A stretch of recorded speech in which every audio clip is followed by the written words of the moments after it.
huu Bwana. Tazama nami nimesimama kama mtumwa na mtumishi wako Baba, umenituma katika nyakati hizi, katika kizazi cha leo Baba. Nimesimama mahali hapa Bwana kama chombo cha kuzipulia ngano, kuziweka ghalani, bali makapi yakatupa katika moto. Ni katika jina la Yesu Kristo nasimama kinyume na kila roho za uharibifu, masikio ya utafiti kutoka kuzimu, ninayaseta katika jina la Yesu. Baba, ninasihi uwepo wako, ninasihi nguvu zako Baba. Niweke neno lako ndani ya kinywa changu sasa, ukanitumia tu Bwana kama chombo kinachochukua maji kuyapeleka kwa wahitaji. Mimi ni kama bomba sasa, niko tayari, nimenyenyekea, ninashuka mbele zako Bwana. Mimi nahitaji sauti yako, Roho wako Mtakatifu ukaanza kuzungumza na watoto wako hao.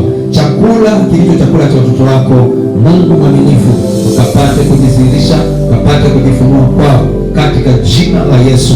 Sante Bwana kwa kila kipindi kilichopita. Sante kwa ajili ya sifa, sante kwa ajili ya ushuhuda, sante kwa ajili ya neno la kwanza lililopita kwetu Bwana.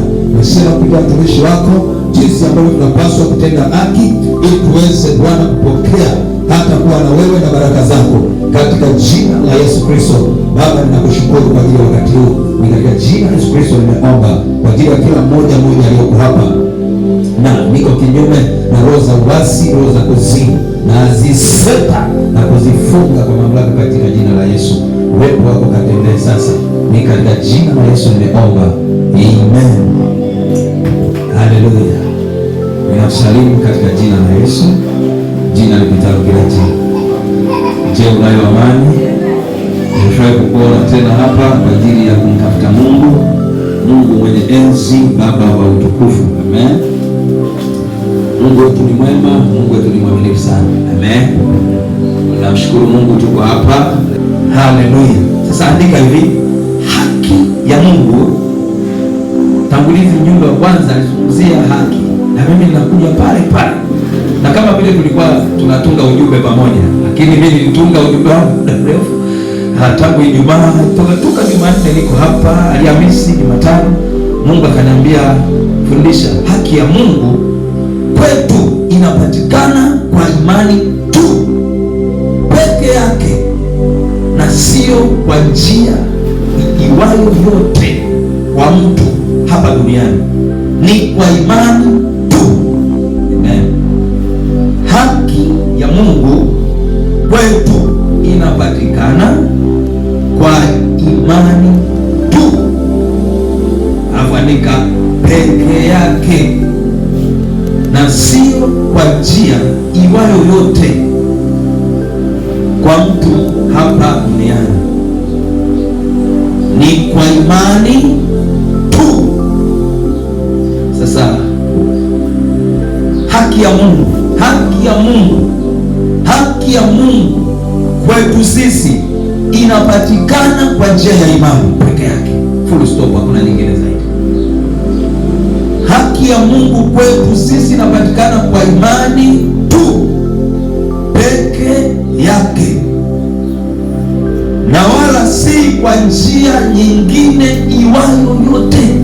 Nasikia nikisema neno iwayo yote, yaani hakuna njia iwayo yote ambayo itaweza sisi kuipokea haki ya Mungu kwenye maisha yetu pasipo kuamini. Njia pekee hapa duniani, kumbuka wewe ni mtu unaishi hapa duniani, hakuna njia iwayo yote kwa mtu hapa duniani isipokuwa ni kwa imani tu. Ndio njia pekee ya mtu kupokea haki ya Mungu. Haki ya Mungu ndani yake ndiyo kuna kila kitu unachokihitaji. Amen. Ndani ya haki ya nani? Ya Mungu. Na hiyo haki ya Mungu sasa, ili kupokea hiyo haki ya Mungu lazima uwe mtu wa kuamini. Amen. Kwanza lazima uamini kupokea haki ya Mungu. Kwa nini? Kwanza huyo Mungu mwenyewe hapa sasa hivi mwenyewe tu umuone kwa macho ya kawaida. Jambo la kwanza la kushangaza. Sasa na upo kwanza kumwamini yeye, inahitaji kumwamini yeye kwamba yupo. Kwanza ili kumwamini yeye inatakikana tendo la rohoni, sio la mwilini, la rohoni, kwamba yeye yuko. Umeona? Kwanza cha kwanza lazima uamini kwanza yeye Mungu yupo. ili uende ukapokee haki zake. Sawa sawa. Ukisoma katika Waebrania ile sura ya 6, Waebrania sura ya 6, sura ya 11 mstari wa 6. Waebrania sura ya 11 mstari wa 6. Mwandishi wa kitabu hichi anatuambia, lakini pasipo imani haiwezekani kumpendeza. Kwa maana mtu amwendeaye Mungu lazima aamini kwamba yeye yuko na kwamba wapa thawabu wale wamtafutao. Kwa hiyo tunajifunza kitu gani? Kwanza, hapa kuna vitu viwili vya msingi. Nisikilize kwa makini, tena uwe makini nachokizungumza leo. Tena uwe makini sana. Watu wengi tumekuwa ni watu wenye kulia na kuteseka na kuendelea kuteseka kwa sababu ya kutokufahamu mambo haya kimsingi zaidi. Kwanza, unayemwendea ni Mungu. Mungu haonekani kama mchungaji leo na hapa sasa hivi. Mungu yupo katika hali ya kiroho. Haleluya. Ndio maana katika Yohana sura ya 4 mstari wa 24 anasema hivi, waabudu halisi watamwabudu Baba katika roho na kweli. Maana anasema waabudu halisi watamwabudu Baba katika roho na kweli. Maana Mungu ni roho. Mungu yeye ni roho. Sawa sawa. Kwanza, tendo la kwanza la kuweza kupokea haki ya Mungu, kwanza umjue yeye kwa njia ya imani, kwa njia ya kumwamini kwamba yeye ni Mungu alafu yupo. Hapo kwa Ibrania ameweka wazi, lakini pasipo imani haiwezi kumpendeza Mungu. Kwa nini? Anasema sababu ipo. Haiwezekani kumpendeza Mungu. Kwa maana mtu amwendeaye Mungu lazima aamini kwamba yeye Mungu yupo. Sawa sawa. Na kama yupo, anawapatia watu thawabu. Thawabu ni neno ambalo kwa Kiswahili rahisi tunaweza kumtia kila siku. Maana yake ushindi. Umeona? Kwamba anakupatia ushindi. Sasa kama ushindi, ina maana ushindi ni haki inayotoka kwa Mungu. Amen. Ushindi unaopewa wewe na Mungu ndio haki. Haleluya. Ni haki inayotoka kwa Mungu, ipatikanayo kwa Mungu. Amen. Kwa hiyo sasa, hebu tuangalie hii haki ya Mungu ni nini? Inapatikana vipi?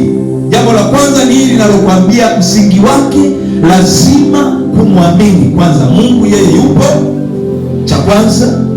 Na ukishaamini ujue ya kwamba yeye ndiye anatupatia ushindi wetu au kutupatia haki zetu za msingi. Maandiko yanaweka wazi kabisa jinsi ambavyo watu wanapaswa kumwendea Mungu. Amen.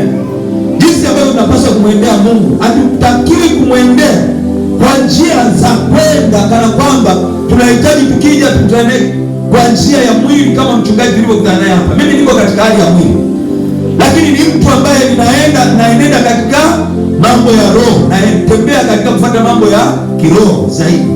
Kwa hivyo na wewe pia vile vile unapaswa, unapokwenda madhabahuni, kanisani, mahali hapa, wewe ni kanisa, hapa ni katika jengo la kanisa. Tumetumia lugha rahisi sana kurahisisha kusema kanisani, lakini lugha rahisi kabisa tunataka kuzungumzia, mimi ni kanisa na hili ni jengo la kanisa.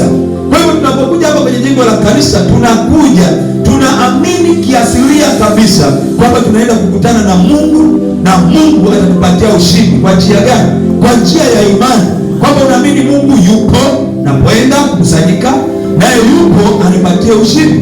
Maana yake anipatie haki, anipatie baraka, anipatie uzima, anipatie amani, anipatie furaha, huyo Mungu. Amen. Na kunipatia ulinzi. Kwa hiyo sasa, haki ya Mungu kwetu inapatikana kwa njia ya imani peke yake, na wala si kwa njia nyingine. Inapatikana kwa imani tu. Hilo ulijue kuanzia sasa na uliandike kwenye ufahamu wako. Hata aje mwalimu aseme ametoka mbinguni, haiwezekani. Ni kwa imani tu. Kwa sababu gani? Ukisoma katika kitabu cha Efeso 2:8 nasema hivi, mmeokolewa kwa neema kwa njia ya imani. Tunaona kazi kubwa ilikuwa ni neema ya Mungu, iko bure, iko wazi. Lakini ili kuipokea hiyo neema inahitaji wewe kuamini hiyo njia ya neema. Unahitajika wewe uingie kwenye kuamini neema ya Mungu aliyoitoa bure. Amen. Kwa mfano sasa hivi Foresta na Lauresi unaweza mkaja chap.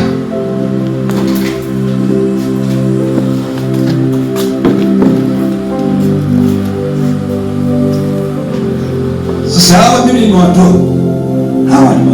Nasema hivi, nimemtoa Foresta sasa awe labda mfanyakazi wa katibu.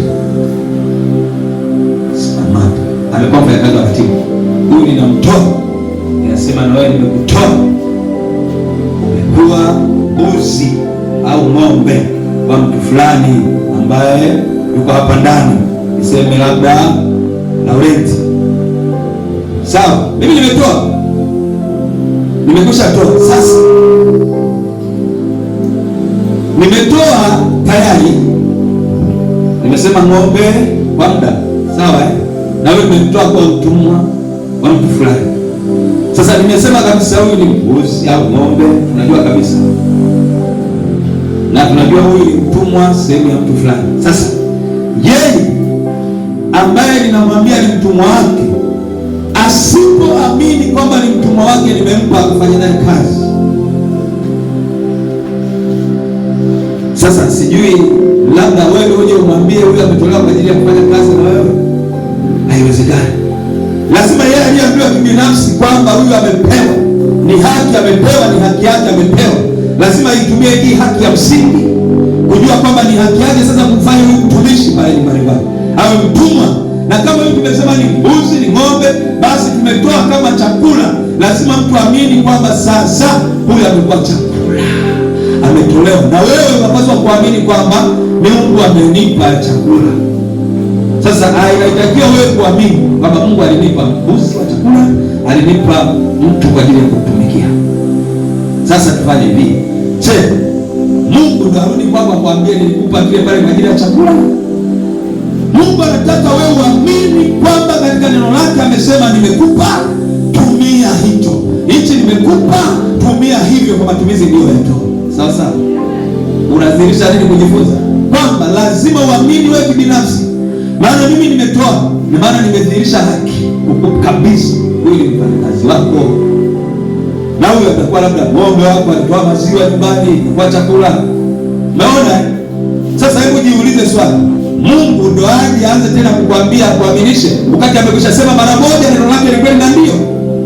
Kwa hiyo lazima wewe uamini kibinafsi, nimepewa mimi mtumishi, nimepewa na huyu ng'ombe kwa ajili ya maziwa. Sawa sawa. Na nielewa niko kwenye kazi, sipo hapa kwa ajili ya kushangaza. Nipo kwenye kazi. Tunaelewana? Kwamba sasa ili ujue hichi ndicho kisema, lazima ukiamini na uanze kukifanyia kazi. Haitajiki kwamba tena itokee Mungu aanze kuja kwako. Ameshatuambia. Neno lake linatuambia wanaomwendea lazima wafanyeje? Waamini yeye yuko na yeye anawapatia ushindi. Kwamba yeye amekwisha fanya njia kwa ajili yetu. Na hiyo njia ili kuiendea kuimiliki, ndio yeye anasema kwa njia ya neema. Anasema amewapa neema kwa njia ya imani. Sasa kazi yako ni kuamini huyu ni mtumwa na huyu ni ng'ombe wa maziwa. Sawa sawa? Unanielewa? Kwa muda huu unaposema hivyo unatakiwa uamini katika ulimwengu gani? Neema ni kukipata hichi kitu bure kabisa. Ni haki Mungu amekupa, utumie bure. Sawa sawa? Kwa jina la Yesu. Wewe sio ng'ombe, wewe ukae baraka.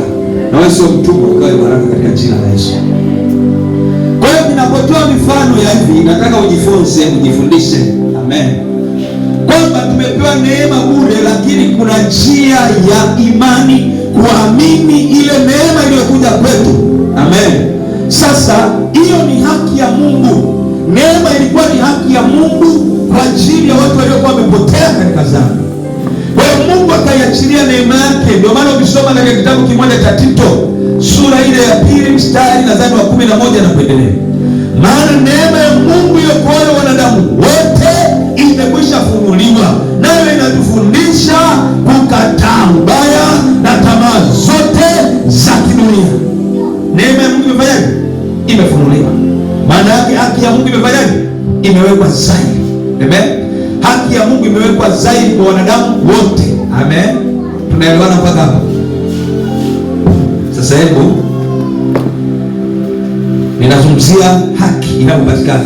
Haki ya Mungu ikionekana kwako, ina maana ulikuwa mgonjwa, umeponywa. Hiyo ni haki ya Mungu, amekuponya. Sawa? Haki ya Mungu haiwezi kuonekana kwako pasipo imani. Huwezi kumiliki haki ya Mungu pasipo imani. Imani ndio njia pekee ya kufikia haki za Mungu. Kumiliki haki ya Mungu, kumiliki kila kitu ambacho kinahusiana na kutoka kwa Mungu wetu, Muumba wetu. Haleluya. Kinahusiana na kutoka katika njia ya imani kuja kwetu, kwa njia ya imani kuja kwetu. Hizi haki za Mungu zinaonekana kwetu. Biblia inadhihirisha maandiko hasa mengi sana. Nisoma katika hiyo Yohana niliyosema 4:24, imetuambia wanayemwabudu Mungu lazima waamini yeye yuko katika ulimwengu, yuko katika umbo la roho, sio umbo linaloonekana kwa kushikika hivi. Lazima uamini kwamba Mungu ndiye mwabudu ni roho, na yeye ndiye anayenipatia ushindi na sababu zangu za kila siku. Amen. Sasa hebu tuangalie mfano kidogo kwamba haki ilianza lini. Haki ya Mungu ilianza kudhihirishwa tangu Agano la Kale. Ibrahimu ndiye kiongozi ama kielelezo cha haki yetu kwa imani. Amen. Kwamba haki yetu ni kwa Mungu ni kwa njia ya imani. Ibrahimu alikuwa ni kielelezo pekee tangu Agano la Kale. Watu wanasema labda imani yetu inaanza Agano Jipya. Hapana, tangu zamani Agano la Kale ni kwa imani. Biblia inatufundisha tangu mwanzo, kama kuna matendo ya imani, kama kuna cha kutenda, lazima kilikuwa kwanza imani. Amen.